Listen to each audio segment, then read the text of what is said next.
পথ পরিক্রমায় যে সংস্কারকে ঘিরেই রাজনীতিটা আবর্তিত হচ্ছে, এই আবর্তনের ধারা বা এইটির গতিপথটা আসলে কোন দিকে যাচ্ছে? কারণ ৩-৪টি বিষয় এখানে উঠে এসেছে। বৈষম্যবিরোধী ছাত্র আন্দোলন, নাগরিক কমিটি, নতুন দল যেমন গঠন করছে, তেমনি তারা এই আমূল সংস্কারের পক্ষে নতুন রাজনৈতিক বন্দোবস্ত তৈরির ক্ষেত্রে একটা শক্ত অবস্থান আমরা দেখতে পাচ্ছি। আপনার কি মনে হয় যে তাদের এই প্রতিক্রিয়াটা কি আসবে? ধন্যবাদ আপনাকে। ধন্যবাদ বিরোধী সহ আলোচক এবং এই মুহূর্তে যারা এসিটিভির সাথে যুক্ত আছেন। নতুন বন্দোবস্ত চাচ্ছে, নতুন বন্দোবস্ত, নতুন রাজনীতি নিয়ে যারা রাজনৈতিকভাবে নতুনভাবে সোচ্চার হতে চাইছে, তারাও তো নতুন বন্দোবস্ত এবং নতুন রাজনীতির সংস্কৃতি নিয়ে আসতে পারে। প্রত্যেকটা রাজনৈতিক দল যারা প্রতিষ্ঠিত হয়েছে এবং জনগণের আকাঙ্ক্ষা, কল্যাণ, সমৃদ্ধি ধারণ করে রাজনীতি করেছে বা করছে, সেই রাজনৈতিক দলগুলিতে ইতিমধ্যে জনসমর্থন আদায় আপনার সফল হয়েছে, জনগণ কর্তৃক বারবার নির্বাচিত হয়েছে এবং ধরেন তাদের যে রাজনীতি, তাদের যে মূলনীতি, গঠনতন্ত্র, তারপর ধরেন ঘোষণাপত্র, সেটি তো জনগণের সমর্থন পেয়েছে। এখন সেই যে রাজনীতি, সেই রাজনীতিটা জনগণ কতটুকু গ্রহণ করবে, কতটুকু বর্জন করবে, সেটা নির্ভর করবে হচ্ছে জনগণের রায়ের ভিত্তিতে।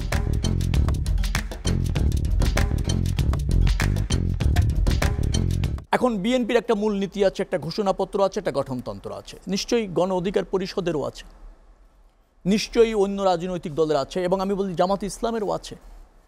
তো সেই রাষ্ট্রীয় দর্শন যেটা তারা জনগণের কাছে প্রতিষ্ঠিত করতে চায়, জনগণের কাছে অঙ্গীকারাবদ্ধ থেকে যে রাষ্ট্র ব্যবস্থাপনায় তাদের পরিকল্পনা রয়েছে অথবা ইতিমধ্যে তারা সংকল্পবদ্ধ হয়েছে, তার প্রতি জনগণের সমর্থন আছে বিধায় ওই রাজনৈতিক দল মনে করে।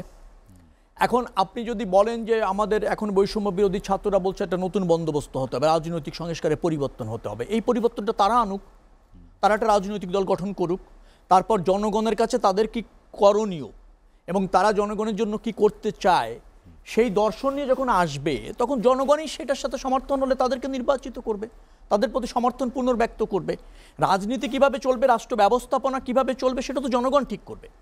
হ্যাঁ, এটা আপনি ঠিক বলেছেন, বা এটাও আমাদের সমর্থন রয়েছে যে বাংলাদেশে একটা জরাজীর্ণ রাজনৈতিক পরিকাঠামো তৈরি করেছে বিগত সরকার, অর্থাৎ আওয়ামী লীগ সরকার 17 বছরে অনির্বাচিতভাবে ক্ষমতায় থাকতে গিয়ে প্রতিপক্ষ রাজনীতি নিধন করেছে, ভিন্নমত দমন করেছে, ভোটাধিকার হরণ করেছে এবং রাষ্ট্রযন্ত্র ব্যবহার করতে ক্ষমতায় থেকেছে, যার ফলে রাজনীতির প্রতি একটা বিরূপ মনোভাব জনগণের আছে।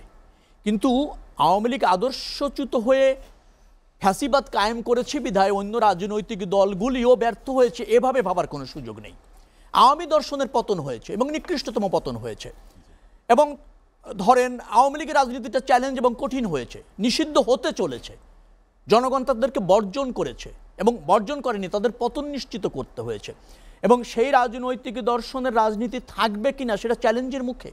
কারণ ওই রাজনৈতিক দলটি আওয়ামী লীগ এবং তার নেতারা যে অপশাসন, দুঃশাসন, গণহত্যা করেছে, যার ফলে মানুষের কাছে তাদের বিচার, দলের বিচার এবং তার নেতৃত্বের বিচার, তার সুবিধাভোগীদের বিচার, এটা এখন একমাত্র দাবি।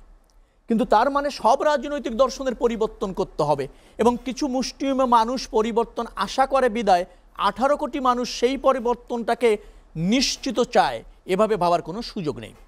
বাংলাদেশ জাতীয়তাবাদী দলের একজন কর্মী হিসাবে আমি বলতে পারি যে আমাদের রাজনৈতিক দর্শন জাতীয়তাবাদের দর্শন, আমাদের রাজনৈতিক দর্শন এদেশের মানুষের, গণমানুষের রাজনৈতিক দর্শন। আমরা জনকল্যাণ নিশ্চিত করার জন্য রাজনীতি করি, জন আকাঙ্ক্ষা ধারণ করে রাজনীতি করি, জনসমৃদ্ধি নিশ্চিত করতে চাই, বারবার নির্বাচিত হয়ে জনগণের ভোটে রাষ্ট্র ক্ষমতায় ছিলাম। এদেশের বহুদলীয় গণতন্ত্র বলেন, এদেশের সংসদীয় পদ্ধতির সরকার বলেন, স্বনির্ভর বাংলাদেশ বলেন, আপনি যদি বলেন তত্ত্বাবধায়ক সরকারের সাংবিধানিক যে আপনার যেটাকে বলা হয় রূপ, এবং সাংবিধানিকভাবে প্রতিষ্ঠিত করে নির্বাচন করেছি, আপনার একটা নির্বাচনকালীন সরকারের কাছে ক্ষমতা হস্তান্তর করে, এই নজির তো বিএনপি প্রতিষ্ঠিত করেছে। ক্ষমতায় নির্বাচিত হয়ে গিয়েছি, আবার তার ক্ষমতার বাইরে এসেও নির্বাচন করেছি। একসময় দলীয় তত্ত্বাবধায়ক সরকারের দাবি জনগণ চেয়েছে, সমর্থন করেছে। আওয়ামী লীগেরও দাবি ছিল আমরা সংবিধানে প্রতিষ্ঠিত করেছি এবং ক্ষমতার বাইরে এসে নির্বাচন করেছি। এই যে আওয়ামী লীগ 17 বছর অনির্বাচিতভাবে ক্ষমতায় থেকেছে, সেখানেও আমাদের কথা ছিল যে সংবিধানে যে তত্ত্বাবধায়ক সরকার ছিল সেটা প্রতিষ্ঠিত করে তোমাকে ক্ষমতার বাইরে এসে নির্বাচন দিতে হবে। আওয়ামী লীগ সেই চ্যালেঞ্জ নিতে অক্ষম ছিল, ব্যর্থ হয়েছে। আমরা কিন্তু কখনো বলিনি যে আওয়ামী লীগ ক্ষমতার বাইরে যাবে তারপরে রাজনৈতিক দল হিসেবে আমরা ক্ষমতায় যাব। আমরা বলছি জনরায়ের ভিত্তিতে ক্ষমতায় যেতে চাই।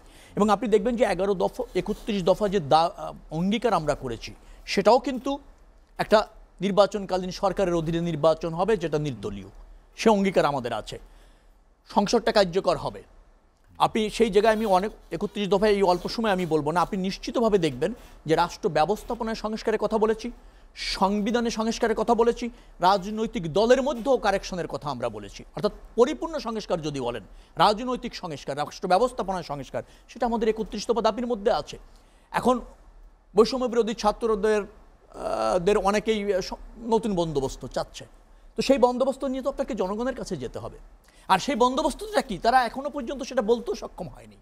31 দফা সংস্কারের যে প্রস্তাব আমরা দিয়েছি রাজনীতি এবং রাষ্ট্র ব্যবস্থাপনায়, তার বাইরে অন্য কিছু আছে। এখনো পর্যন্ত কোনো রাজনৈতিক দল বা কোনো ধরেন সামাজিক প্রতিষ্ঠান, নাগরিক সমাজ থেকে এখনো বলা হয়নি। তার বাইরে কিছু যদি বলাও হয়ে থাকে এবং সেটি যদি জনকল্যাণের হয়, সেটি যদি স্বচ্ছ রাজনৈতিক ব্যবস্থাপনা প্রতিষ্ঠার ক্ষেত্রে সহায়ক হয়, নিশ্চয়ই বিএনপি সেটা বিবেচনায় রাখে এবং বিবেচনা করবে। আমি আবারও বলি, বিএনপি জনগণের মানে প্রত্যক্ষ পরোক্ষ অংশগ্রহণের রাজনীতি চায়, রাষ্ট্র ব্যবস্থাপনা